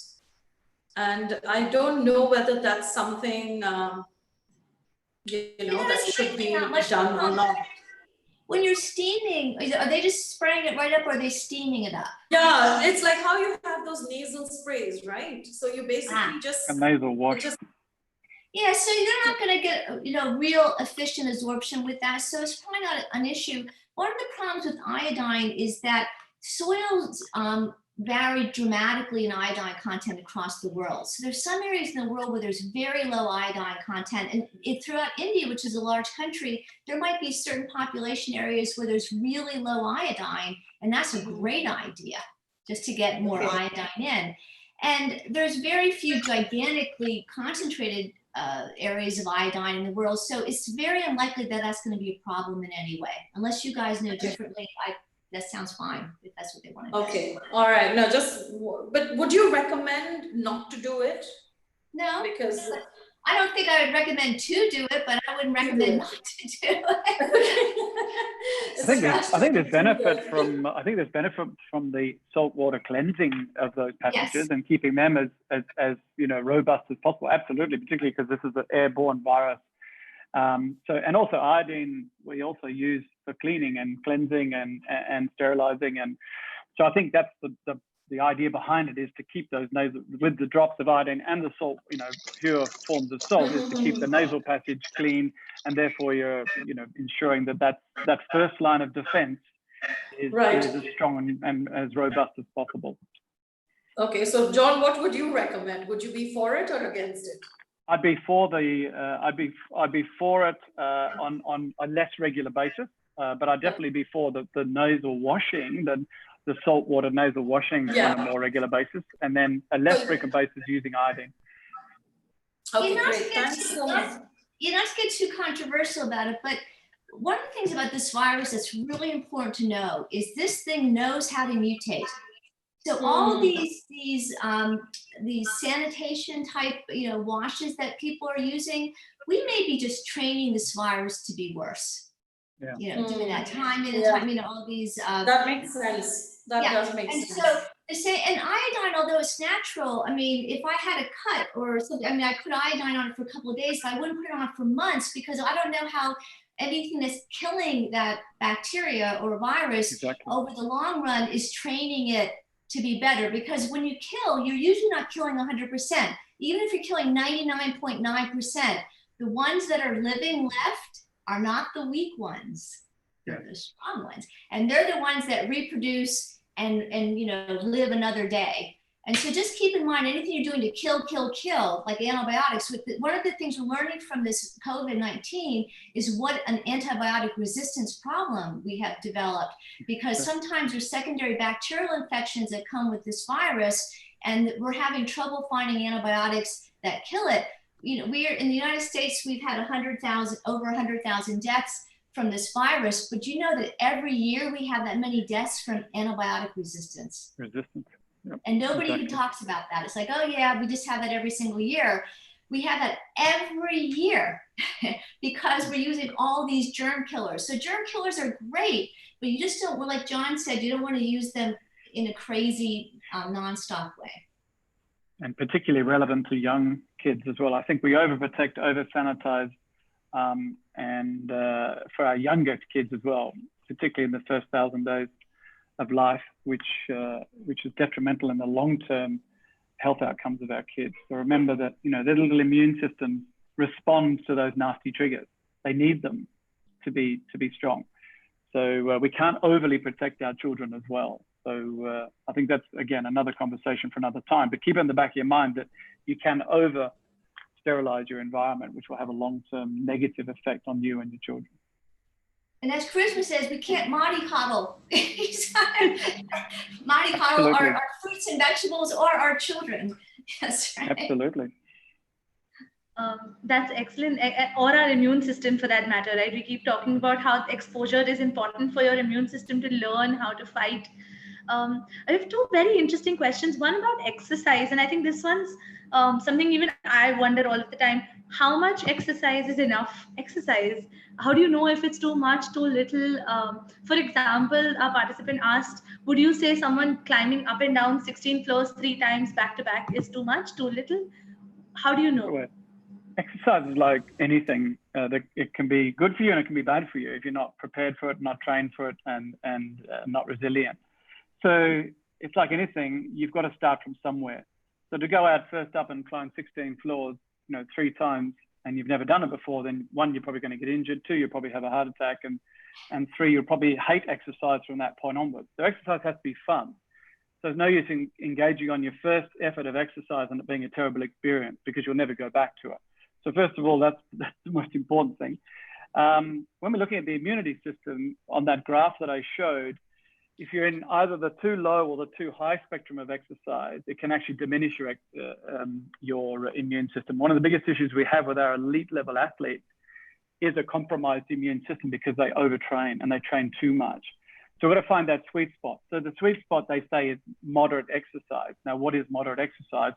For kids, it's 60 minutes a day of moderate intensity exercise. And I would say the same would probably apply for adults, but what I've seen is that if you can get 30 minutes of higher intensity exercise for a shorter duration, that is just as effective because over time it becomes moderate in terms of overall intensity. So that's why we're looking more and more at this HIIT type of training to complement your immune system, but also to complement all the other things that I talked about, particularly with our kids, which is cognitive function, the ability to retain information, neurological growth, et cetera, et cetera. So I think looking at the kid who's spending most of their time now sitting and sitting in front of screens, to break it up, break that 60 minutes down into say 3 20-minute blocks during the day is just as effective and will have the same outcome as a one-off 60-minute block. But we've got to get it into them. And at the same time, do not forget the fun and engaging component. Because like kids, you know what they're like. If it's not fun and engaging, they'll give it away pretty quickly. And they've also got to see an outcome. They've got to see a positive outcome. So start them off on 2 flights of stairs. That's fine. Start them off on 2 flights and build up. But, you know, the stairs is a very big part of that, you know, my body as a gymnasium context that I talked about. Well, stairs play a huge role in that gymnasium setting for me. So it's about having access to some really simple things, and it's around us. So there's no excuse not to exercise, but we've got to be smart as physical educators, and the parent is now the key stakeholder in this whole equation. It's no longer the institution or the PE teacher, it's the parent. We are the physical educators. We just need to be smart around the programming of it and how we program it for our kids to keep that fun element at the top of the equation. So true. I don't know, John, if you noticed, but we actually have some of our students here in the session with us. So guys, if you're hearing, awesome. 60 minutes a day, and we're going to try and make it as fun as we can. And I'm just going to add to that, sorry, if you don't mind, with the exercise, because I really think that it is super important what John said about it being vitamin M, because movement is more important than actual exercise. So whatever you're doing to move your body is fine. If you want to put on a YouTube video and dance, if you want to follow all these TikTok shuffling videos and move to them, So that's true. absolutely fine. Like whatever you enjoy doing, just do that, because you will do more of it. And that said, it should never be so comfortable that you're getting bored. It should always be at an edge of what you're able to do. So I personally do a lot of yoga classes online, and I go for a walk, pick up my vegetables and come back. So it's kind of very functional, but I don't love running up and down stairs. I feel like I'm punished. So for me, I would prefer, like, you shouldn't feel like it's something that you're punished. It should always be something you love and should incorporate any type of movement. Yeah, and if you noticed in my talk, I don't think I said the word sports in the movement context at all, because I think most kids are intimidated, and a lot of parents are intimidated by the word sport, particularly in COVID, because sport means kids sitting together collectively, unsafe, you know, disease, etc. So we've got to break away from this whole concept of organized sport and bring it back to exactly what 𝘶𝑚𝑎 said, and just talk about movement. I don't care what they do, as long as they're moving. And that movement can be anything, but movement is the key to neurological growth. It's the key to every foundation skill. And I talked about improving their movement vocabulary. Whatever that movement is, that's part of that vocabulary. And the younger, the better. Okay, because you've only got a limited time frame, and we talked about in my last talk, you've only got a limited time frame to build those foundation and fundamental movement skills. And that's from about 3 years old to about 11 years old. Once they're beyond that, you don't have the ability to do it, and they'll curse you for the rest of their lives if they want to go and take up some sort of sport later on in life. They physically don't have the motor competence to do so. So let's make an effort during this period where we have them, they're available to us. So let's just think about those words, you know, movement vocabulary, movement, physical activity, and not so much around sports itself. Movement and physical literacy is the foundation for sport. Let sport happen post-COVID, but for now, it's movement. John, thank you so much. So vitamin M. No, one second. Monica, why don't you, we have lots of questions, right? Yes, that's what I was just Let's direct it because it'll be faster. Yeah. So thank you first, John, 𝘶𝑚𝑎, and Kelly, for staying on past 5 o'clock. We have a lot of questions. Radhika, if you want to read them and have them directed towards either John, 𝘶𝑚𝑎, and Kelly, and we'll try to be as crisp as possible so we can get as many questions in. Yes, done. So there's a question about no sugar. What about things like xylitol, erythritol, coconut sugar? Are they okay?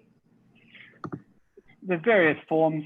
You know, I think sugar, well, there's 57 different varieties of sugar if you look at the way they're labeling things, but be careful of the hidden sugars. So when I talk about sugar, I talk about really anything that stimulates that reward center in the brain, because that then triggers a response.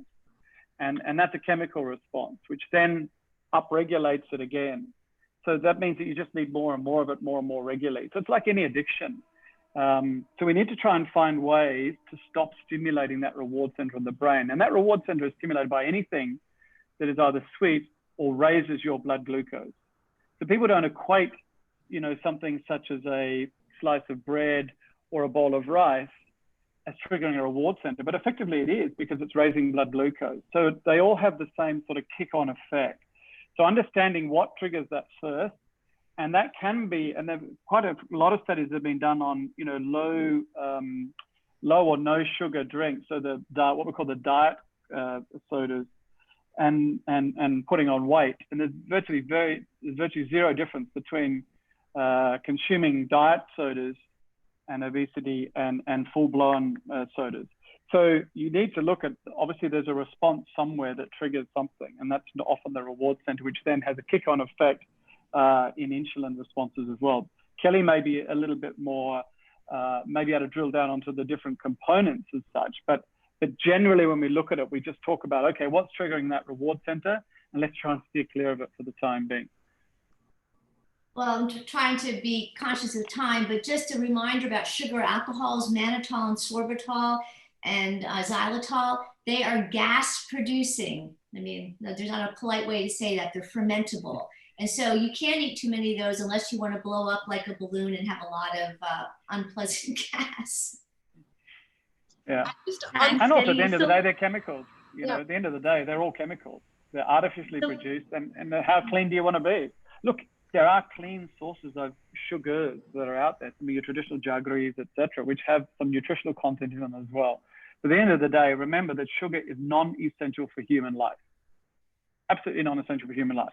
The other thing you need to remember is the brain does not need exogenous carbohydrates, external carbohydrates to survive. The human body does not need exogenous carbohydrates to survive. It has this beautiful system in the liver called gluconeogenesis, and its job is to convert fats and proteins back into glucose if it requires it. So just keep these little things at the back of your mind. Remember about that reward center. That's really great, zooming out and keeping the principle. So Kelly, I know I have 3 questions for you. Number 1, probiotics. Is there a strain that's good during COVID-19? Probiotic, there's, like I said, there's hundreds of species of good bacteria, and there's only a couple of dozens that are sold as probiotics. And so the best thing to do with probiotics I found is to rotate them and use a bunch of different ones. And then also get them from live food if you can, like raw sauerkraut or raw pickles, or fermented like kefirs. Lovely. On the probiotics for Bombay, I have a lot of sauerkraut, kimchi, a lot of ginger ale that's fermented, a lot of dahi. You can get it in all your yogurt, Greek yogurt and things like that. And also kombucha. There's some really good companies and brands that are doing really good quality kombucha here. So, in fact, Karishma, there are actually a couple asking just for a whole list of resources on how they can find all of the food that you described in India or in Mumbai. So maybe that's something that maybe you can share with us later, because I'm sure there's be a long list that you can give us. Resource. And there are quite a few people who have. Do you want to just type it in the chat right now? That would be helpful as well. Kelly, another question is about melatonin. You mentioned that at one point. How many milligram of melatonin is ideal to aid sleep? Well, again, this is just general. You should talk to your medical practitioner about it. But usually we start the least amount, because too much melatonin can make you groggy in the morning. And I found that if people take a lot more than they need, sometimes it'll disrupt their sleep by giving them loud dreams. So usually we start with a small amount, especially with kids, like 0.5 milligrams, and then go up only if we need to. Like I have a patient with cancer who's 80 now, so she's at pretty high risk, and she's taking 10 milligrams, but that would not be what you would do normally. So again, she's 80 with cancer, so a lot of immune problems. So you start with about 0.5 and you creep up from there. Another one is about Indian spices. So our turmeric and black pepper especially, are they good for immunity? Is it all just in our heads? What's going on with them?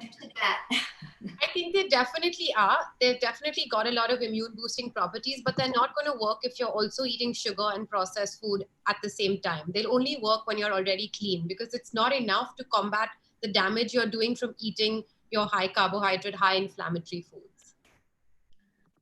That's a really good point. It's always about all the things that are going into your body, never just the one. Another great question on sleep. We sleep late at 4 a.m. Also, the kids sleep late, but they wake up at 1 or 2 in the afternoon. Is that okay? And a lot of people essentially asking that if we're getting our 8 hours, but getting it at a different time of the day, say 2 a.m. to 10 a.m., is it better or worse? Is there a difference? Well, there's actually some interesting research about that, that the sleep you get before midnight seems to count more in terms of restfulness. I don't know why. It probably has to do with diurnal cycles and light and darkness. You seem to get more restful sleep when it's dark because your melatonin naturally goes up during that time.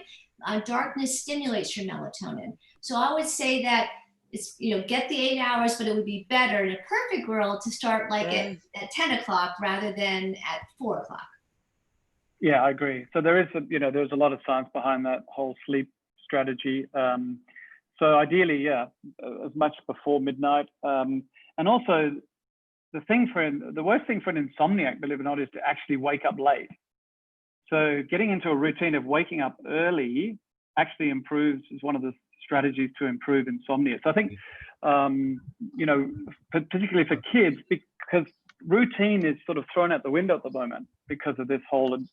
So one of the best ways to keep kids in routine is around the key ones is starting the day early and having a routine around sleep times, and then having a routine around dinner times, because they normally go hand in hand. So I just think it's really important for our kids to have these routines, and sleep plays a huge part in that. And because we know the value of sleep, the best, it's not just the amount of sleep, it's the type of sleep they get, which also, as Kelly said, contributes to the overall benefit of it. So, there's so many sleep strategies that we have, but one of the proven ones is waking up earlier is actually better for kids that don't, or anybody, adults, particularly who don't sleep well anyway. I also, at a time like this, I think the most important thing to focus on is mental health, because it is such a bizarre time and we've all been thrown out of what's normal. And the two things that are going to keep your mental health at peak is a strict routine. Like, it should be stricter than normal because you're regulating it yourself. And also movement, because movement is what gives you like that thing to keep you mentally healthy. It's going to guard you through all of the things that are going on now. So it should be like, and to wake up early, you need something to wake up for. So I always kind of schedule my walk at, between 7 to 8, or if there's an online class where I have to be logged in by 7, then you will wake up at that time to get that activity done. So if people are having trouble doing that, they should just schedule something every day for a week, super early. If you have to take a sleeping tablet for a week, do it, but just get your routine right and then get off it. Thanks, Karishma. I think that's a great point to keep in mind. We do have some more very specific questions about specific needs, and I think maybe they might be best addressed if we maybe put them up on our YouTube video later on, because we are running short of time. I think I just want to thank all of our panelists. The fact that we have so many questions coming in just tells us what a great, engaging interaction this has been. And Kelly, John, Karishma, I think I really have to thank you for the time that you've spent, not only speaking upfront, but also I think the last 45 minutes that you've spent just answering these questions. And perhaps we may have to arrange for a second webinar after all, because there's such, a high demand. Kelly, I'm going to take you on now, since you had brought it up. And let's wait. You brought it up, then we'll do part 2. So now there's going to be a part 2, but I've been bombarded with so many like thank yous, because they said this has been one of the most informative webinars we've attended and very interesting. It's you guys have engaged everyone, and I think everyone's ordering their vitamin C and their zincs, and so I think it was an, like I said, fun and engaging. The two key words. For the participants, please do send us your questions via our social media, and we will find a way to connect you to our panelists and ensure that all of your questions are in fact being answered. So our social media is up on the slide right now. Please connect with us, and we will ensure that all our questions are being answered, not to mention our second webinar that we'll host pretty soon. And Kelly, I have to jump in. The D3 that you spoke about, and about the pollution, I had sent that typed in asking about the pollution. So thank you for giving me so much information. Thanks for doing this, and thanks Monica and Radhika for all your help. And thank you. This is a little bit of a logistical nightmare sometimes, so thank you. No, but it was amazing. It was fabulous, and I'm really looking forward to thinking of the next topic as what we all can do. I think it'll be very exciting. So many questions, right, Monica? I know we already have some asking us for Kelly, John, and Karishma's email ID so that they can connect with you and have lots more conversations. I think we will try and create a space to do that very soon, and also answer the existing questions. Thank you all for coming in. Kelly, John, Karishma, you already have some comments coming in that are saying this is the best webinar yet. Very informative. This has been a great experience for our participants. And I think with that, we're going to say goodbye to everyone. Monica, anything else? No, thank you all very, very much. Thank you. Thanks, guys. I really appreciate it. Thank you, Karishma. Thank you, Kelly. Thanks, all. Thanks Thanks so much. guys. Bye. I'm going to call you all individually. Kelly, I'll start with you before you go on. I'm calling you. Bye, guys. Thank you. Thank you. Bye. Bye, everyone.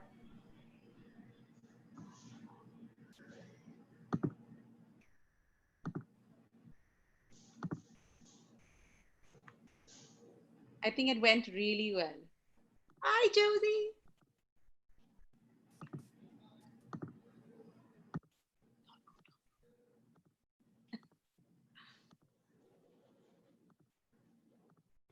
We have to, people, Radhika, can you stop the recording now? yeah. The YouTube, everybody wants can you stop the live recording on YouTube first? Yes, guys, I'm doing all of that. Give me a second.